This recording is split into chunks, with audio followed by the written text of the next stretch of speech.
నిజంగా చెప్పాలంటే అబద్ధాలు చెప్పుడు అలవాటు. ఆయన మాలలు వ్యతిరేకిస్తున్నారని ఎక్కడ కూడా మా మీటింగ్ ఏదైతే జరిగిందో మాలా సింహ గర్జన కేవలము సెల్ఫ్ రెస్పెక్ట్ ఆఫ్ మాలాస్ కోసం మేము ఆ మీటింగ్ చేసుకున్నాం. అందరు కూడా కులం గురించి చేసుకుంటున్నారు. వేరే కులాలు చేసుకున్నప్పుడు ఎవరు మాట్లాడతలేరు. మాల కులం వాళ్ళు చేసుకున్నప్పుడు ఎందుకు ఇంకా నేను నిజంగా ఆశ్చర్యపడిపోయినా. చాలా మంది మేధావులు మాట్లాడి అరే మాలలు ఇట్లా, అరే వాళ్ళు సుప్రీంకోర్టు డిసిజన్ చదవాలి. నిజంగానే సుప్రీంకోర్టు డిసిజన్ ఏదైతే అమలు చేయాలనో కేంద్రం అమలు చేయాలి. ఎందుకంటే దాంట్లో ఏమున్నది, ఎంపెరికల్ డాటా తీయమన్నారు. ఎవరు వ్యతిరేకిస్తున్నారు? ఎవరైనా వ్యతిరేకించొచ్చా? సుప్రీంకోర్టు నిర్ణయం. మాదిగలు అణిచివేతకు గురవుతున్నారని చెప్పేసి కాన్సెప్ట్ తీసుకొస్తున్నారు కదా. ఇప్పుడు మీరు చూసినారు, దేశాన్ని దోచుకున్న వాళ్ళు ఎలక్ట్రల్ బాండ్స్ ఇచ్చిన వారితో సంబంధాలు పెట్టుకుంటున్నారు. అక్కడ దోచుకున్న వాళ్ళ మీద ఎవరు మాట్లాడతలేరు. కానీ కేవలము మాలలు ఏదైతే ఉందో బ్యాక్లాగ్ ఉన్నదంటే ఏమన్నా మాట్లాడినా బ్యాక్లాగ్ ఉందంటే ఫీల్ కాలేదు కదా. మాలలు ఎక్కడ దోచుకున్నారు అర్థం చేసుకోండి. వినండి, ఇప్పుడే శాంత గారు ఏమన్నారు, ఇది డివైడ్ అండ్ రూల్ పాలసీ నడుస్తుంది. కేవలము మాలల మీద ఇప్పుడు ఎంపెరికల్ డాటా అంటున్నారు. ఆ డాటా ప్రకారంగా సుప్రీంకోర్టు డిసిషన్ ఏదైతే ఉన్నదో ఎవరు వ్యతిరేకించలేదు. ఇది ఒక పొలిటికల్ డ్రామా, అర్థం చేసుకోవాలి. చరిత్ర చూసుకుంటే నేను చెప్పని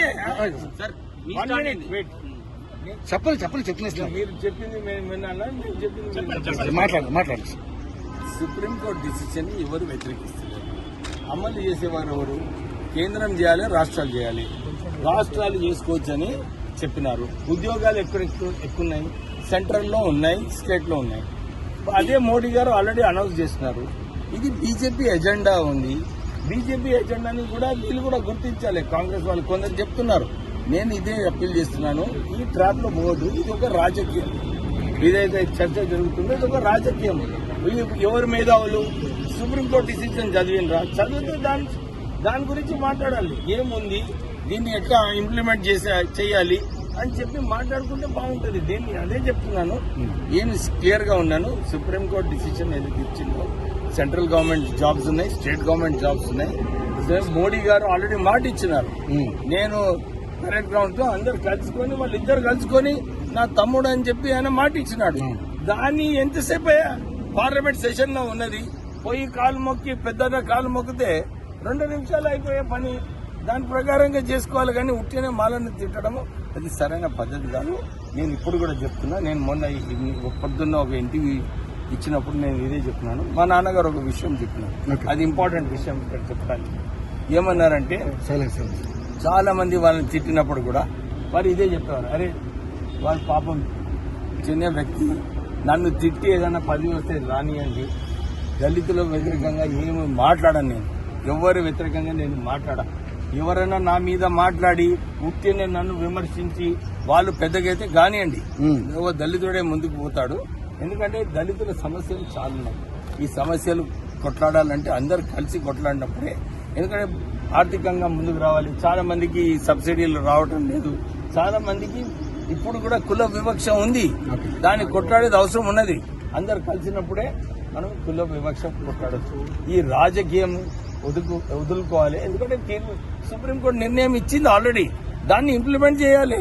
దాన్ని ఎట్లా పద్ధతి ప్రకారంగా ఇంప్లిమెంట్ చేస్తారో స్టేట్ గవర్నమెంట్, సెంట్రల్ గవర్నమెంట్ వాళ్ళిద్దరు చేతిలో ఉంది. వాళ్ళు ఇంప్లిమెంట్ చేస్తారు. మీరు వాళ్ళు కూర్చొని మాట్లాడుకున్న పరిస్థితులు ఏమన్నాయి సార్? మాకు మేము గోయా మాల సింహ గర్జన ఏముండి, మాలల ఆత్మ గౌరవము, సెల్ఫ్ రెస్పెక్ట్. మేము అక్కడ కూడా మా మీటింగ్ లో ఏమన్నారు, మేము ఎవరు వ్యతిరేకంగా ఏమన్నా విమర్శించినామా?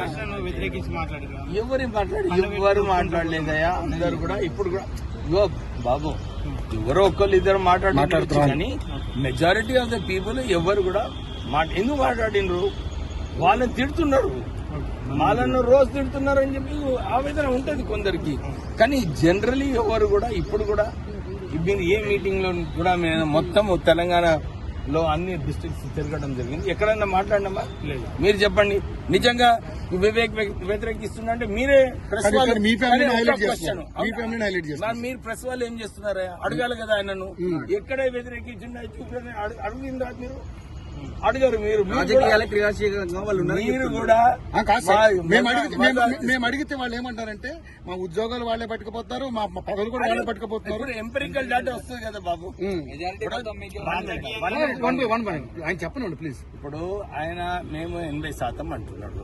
ఇప్పుడు వస్తుంది కదా కులగలన తెలిసిపోతుంది ఎవరి సంఖ్య.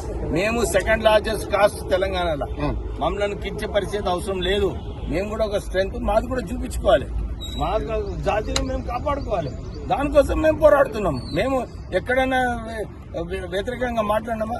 ఎంఆర్పీఎస్ వ్యతిరేకంగా మాట్లాడు, మందకృష్ణ వ్యతిరేకంగా మాట్లాడి ఆయన మాట్లాడి ఆయన రేటింగ్స్ పెంచుకోవడానికి చేస్తున్నారు కనబడి. మీరు అందరూ కూర్చుని ఒకసారి మాట్లాడుకుంటే ఈ సమస్య మాట్లాడుకోండి. అరే మేము వ్యతిరేకిస్తలేం కదా. ఇక్కడ సింపుల్ మోడీ గారిని కాలు పట్టుకుంటే సెషన్ లో బిల్లు పెట్టవచ్చు, పాస్ కావచ్చు. వాళ్ళు ఇది బీజేపీ రాజకీయము, ఓకే, అది గమనించాలి అందరూ కూడా. ఓకే. వాళ్ళు ఇప్పుడు మీరు తెలుసు ఎలక్షన్ ముందు మందకృష్ణ మాదిగే క్లియర్ గా చెప్పినాడు. ఏం చెప్పినాడు? మీరు ఏ పార్టీ ఉన్నా గానీ బీజేపీ భారతీయ జనతా పార్టీకి ఓటేయమన్నారు ఆయన. ఇది రాజకీయం, దట్ ఈస్ ద పాయింట్. ఇది రాజకీయంలో కొందరు మేధావులను సరిగా వాళ్ళు జడ్జిమెంట్ కూడా చదువుకోలే. ఆశ్చర్యమైన విషయం వచ్చి ఏబిసిడి మాట్లాడుతున్నారు. ఇప్పుడు ఏబిసిడి ఇక్కడ ఆంధ్రాలో ఉన్నప్పుడు ఏబిసిడి ఉండే, అది ఆంధ్రాలో ఉండే, ఢిల్లీలో ఉండే, ఇక్కడ తెలంగాణలో లేరు. అదే ఇప్పుడు ఎట్లా అవుతుందా? వాళ్ళు చదవాలి. జడ్జిమెంట్ లో క్లియర్ గా ఉంది ఎవరు ఏమి ఉద్యోగాలు తీసుకున్నారు, ఏమి బెనిఫిషియరీస్ ఉన్నారు. మీరు మొన్న దళిత బంధు తీసుకోండి. తెలంగాణలో మొత్తము దళిత బంధులు ఒక సామాజిక వర్గానికి రావడం జరిగింది. ఈ ఇంపెరికల్ డేటా అంటే ఇదే. ఎవరు ఉద్యోగాలు ఫాల్స్ ఉట్టిని చెప్పడంలో అవుతుందా? ఏదైతే వస్తుందో ఇవన్నీ కూడా అనలైజ్ చేసి దాని ప్రకారంగా సుప్రీంకోర్టు డిసిషన్ అమలు చేయమంటున్నాము. సెంట్రల్ గవర్నమెంట్ లో కూడా అవసరం కదా, దాంట్లో నెగ్లెక్ట్ కూడా చేయొద్దు కదా. మోడీ గారు ఒక్క బిల్లు పెట్టేసి ఎంపెరికల్ డేటా ప్రకారంగా బిల్లు పెట్టేస్తే మొత్తం దేశంలోనే అన్ని రాష్ట్రాలకే వర్తిస్తుంది. ఇంట్లో ఎవరికి లేదు. సో వాళ్ళందరూ కలిసి ఉన్నారు. అమిత్ షా గారు అంబేద్కర్ మీద తిట్టినప్పుడేమో ఎవరు ఆయన నోరిప్పడు, మోడీతోని స్టేజ్ లో వాళ్ళిద్దరు కౌగిలించుకుంటారు. పార్లమెంట్ లో కూడా అట్లనే కౌగిలించుకుంటారు. 2014 లో వివేక్ బిల్లే పెట్టలేదు. నేను చాలా సార్లు చెప్పిన, నేను ఎక్కడైనా ఈ బిల్లు వ్యతిరేకంగా ఏమైనా చర్యలు తీసుకుంటే నేను రాజకీయాల నుంచి తప్పు రాజ్యాంగబద్ధంగా చేస్తే మీరు సపోర్ట్ చేస్తారా? రాజ్యాంగబద్ధంగా మా రెజల్యూషన్ ఏమన్నది?